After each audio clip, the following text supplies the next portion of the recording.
Welcome back to Presidents and Politics. As we come down to the end, I am one of your hosts, Dr. Caleb McGee, joined by my fellow co-host, former Congressman Ross. Good morning.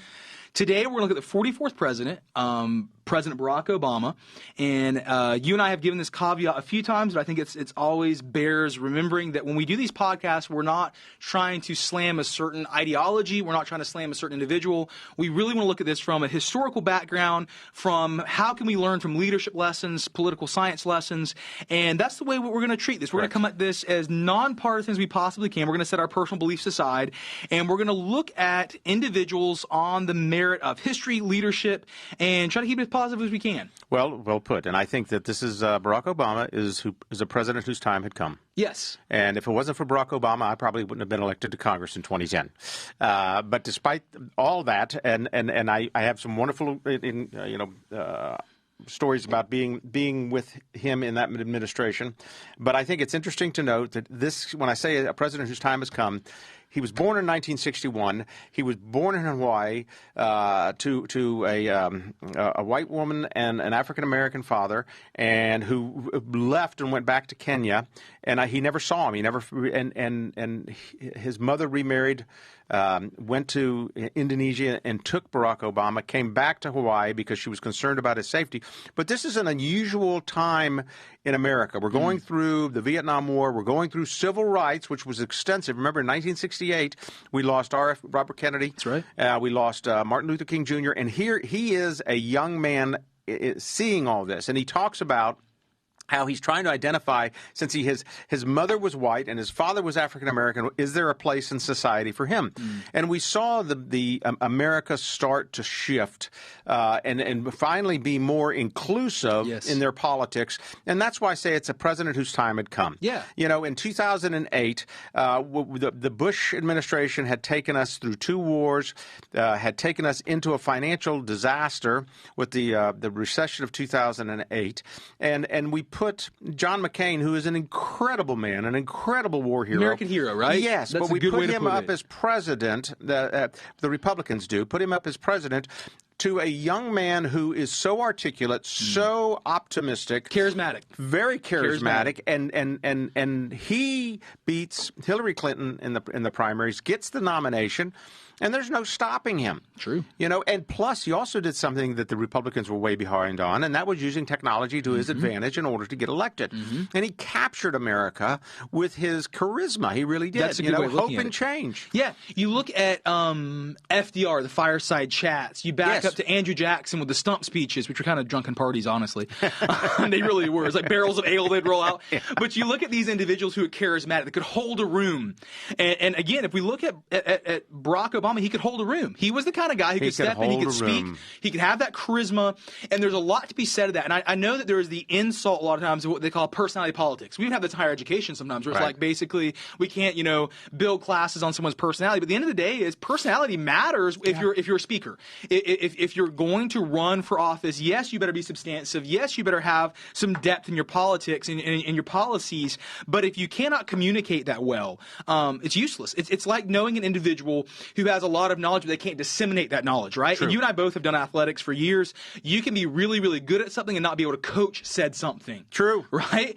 And when you look at someone like a Barack Obama, like a Roosevelt, like a Jackson, they had all this charisma, even if they necessarily weren't as deep as other individuals, they had the ability to communicate that to the common man. Incredibly well, and transcend party lines in doing so. 100%. Which was amazing. And when he took office, I mean, he initially was against same-sex marriages. The famous Saddleback Church interview, where he goes out to California, he sits down with a massive amount of evangelicals, and he had the right answers, and he really he turned a lot of midline voters.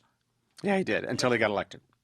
And then he changed it. But remember, again, some of our presidents were not raised in a religious environment, and there's no question that President Obama was not raised in a religious environment.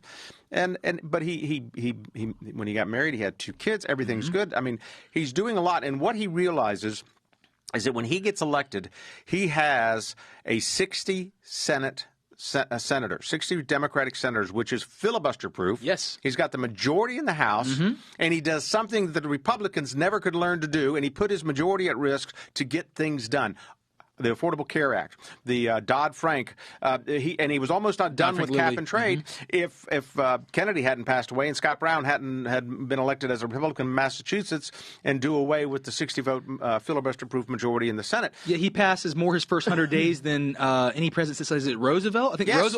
Since Roosevelt, he passed more. And because of that, the American public, was like, whoa, this is a lot of stuff, especially on the Affordable Care Act. They were going to put in a public option, which would have allowed the government to sell health insurance in the competitive market. Yes. I mean, that's a bad move all the way around. But he keeps like a 62% popularity rating through all this for the first 100 days. Of course, because everybody's getting something for it until everybody has to start paying for it. And that's the way this cycle goes, which is why it's so easy to campaign and it's so hard to govern. Yes. And I think he showed that.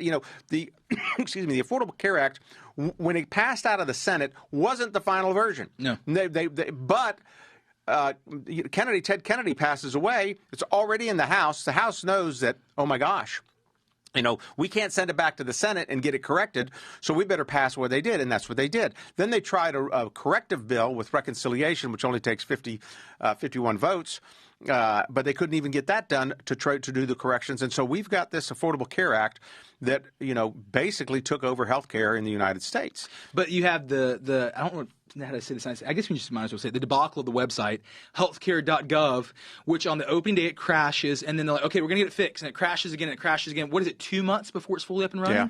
And I remember listening to President Obama give one of his exit speeches. I think it was like with some news magazine, I don't remember, but it was like basically his 8 years in office, and they asked him some of his biggest blunders.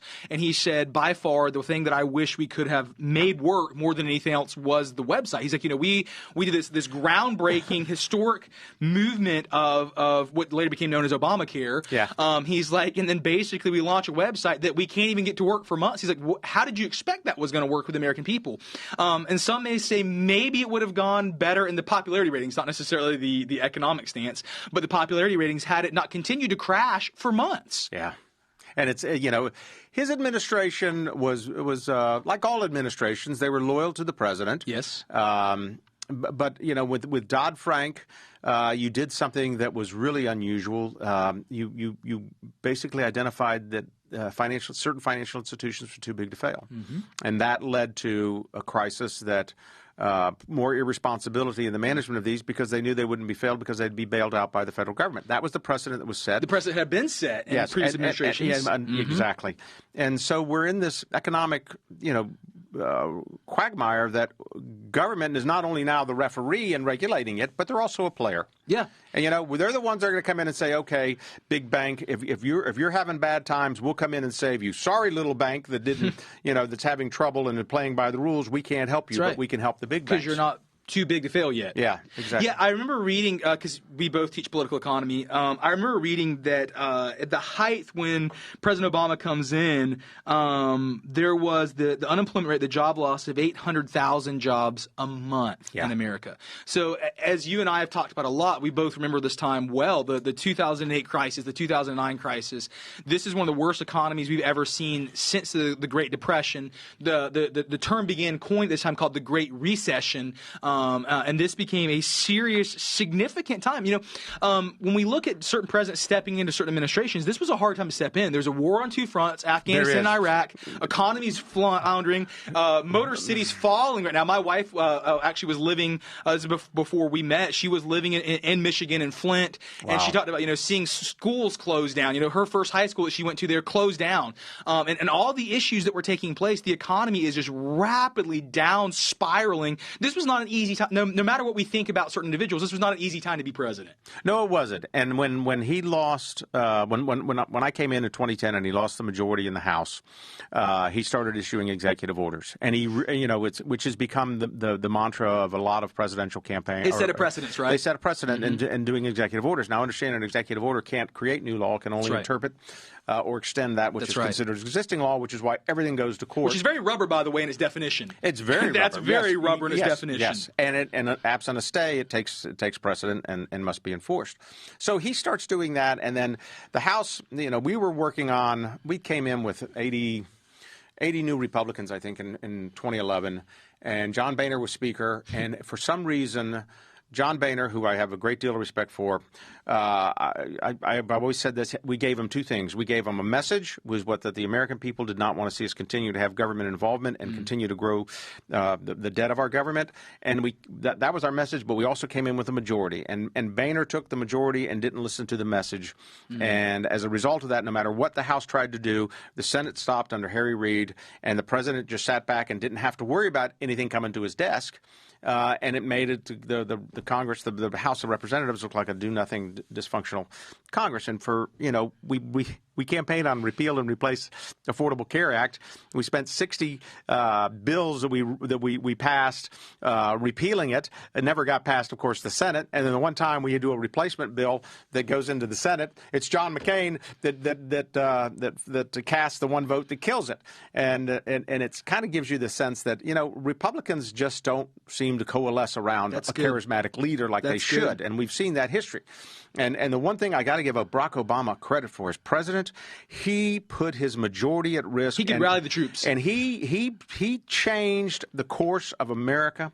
He put it in statute, and it is so hard, no matter how strong you think you have a majority, to change any of those statutes because people become dependent on those laws. And I don't think we will ever do anything to Affordable Care Act to change what is the current state of the law under his administration.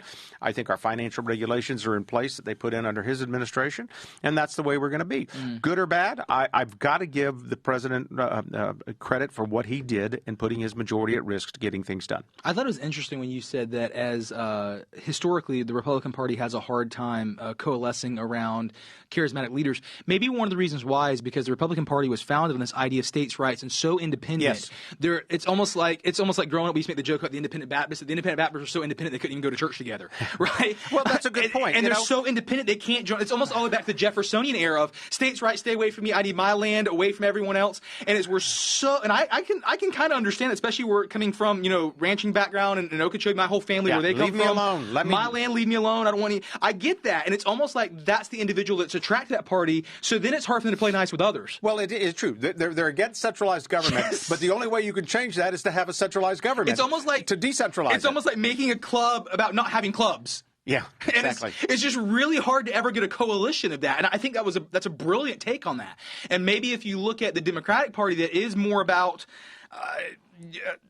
centralized forms of government, they can coalesce well around that versus maybe the Republican Party has a hard time unifying because they want to be independent so much. Yeah. I think that's a very well said. It's interesting, but I had a very good relationship with their congressional liaison.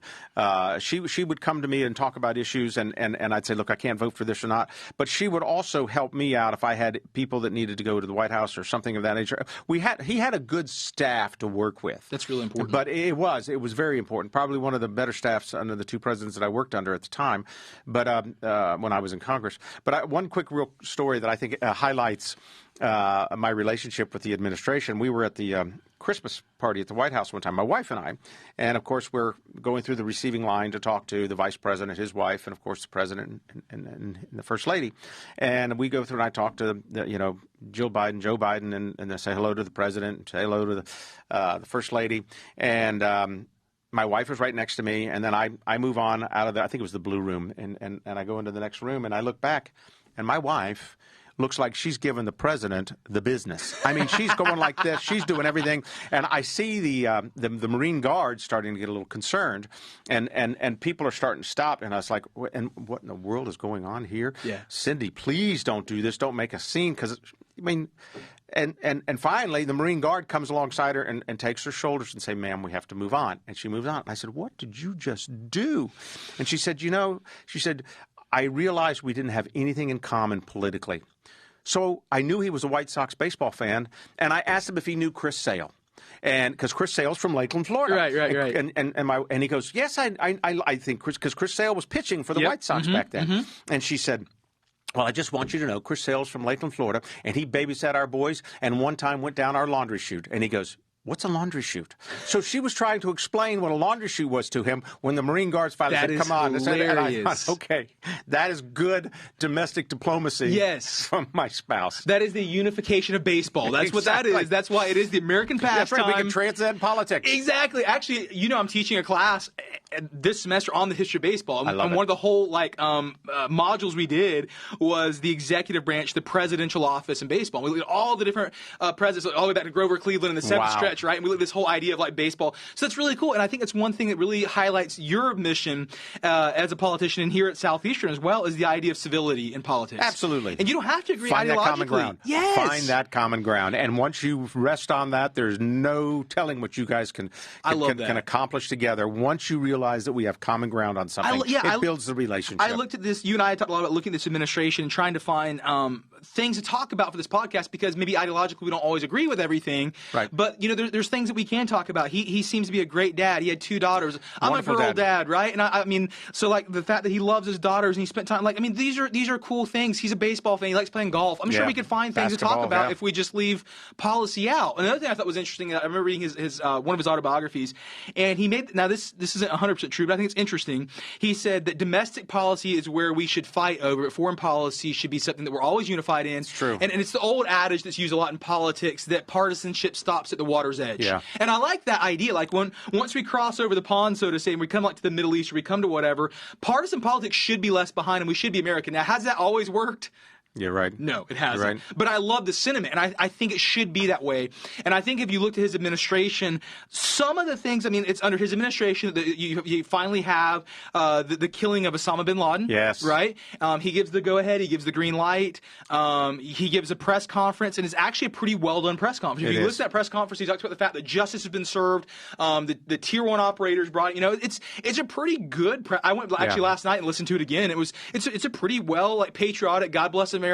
Yeah. We got them. It's all about justice. It's pretty good. So, I mean, I would say maybe in some foreign policy we could still, rally together. It's probably domestic policy where you and I have the most disagreement with things. If we were talking about foreign policy, of course, there was the red line with Syria. That became a really big deal. That was an unfortunate one, It was an too. off-the-cuff. Later, as he was interviewed, he said it wasn't in his speech. It was an off-the-cuff statement that if Syria is to use chemical warfare. And they did. And they do. And then there's no red line.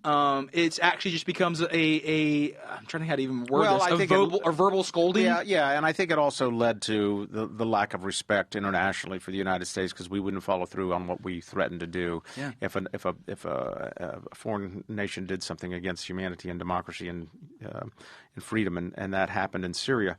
It was interesting in the 2012 election, when Mitt Romney ran against him. I remember that election. Again, Mitt's a great man. Barack Obama's a great man, but Barack could just absolutely he could relate to the average person. Mitt Romney couldn't. Yeah, Mitt Romney couldn't. That's fair to say. And I think that at the time, Obama had just a little bit of natural swagger to him, right? He did. He just had a coolness. He didn't try too hard. He just came across as just like naturally kind of cool. And I think that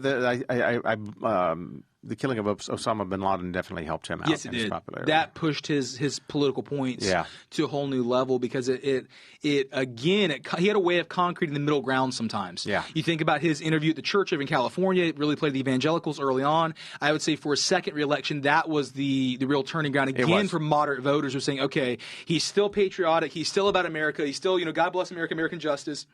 And those two acts, I would say, were monumental for swinging the moderate voters. I agree. I remember when that night I was in D.C. when that happened, and there was just a mob of May 1st. It might have been, It was the summertime.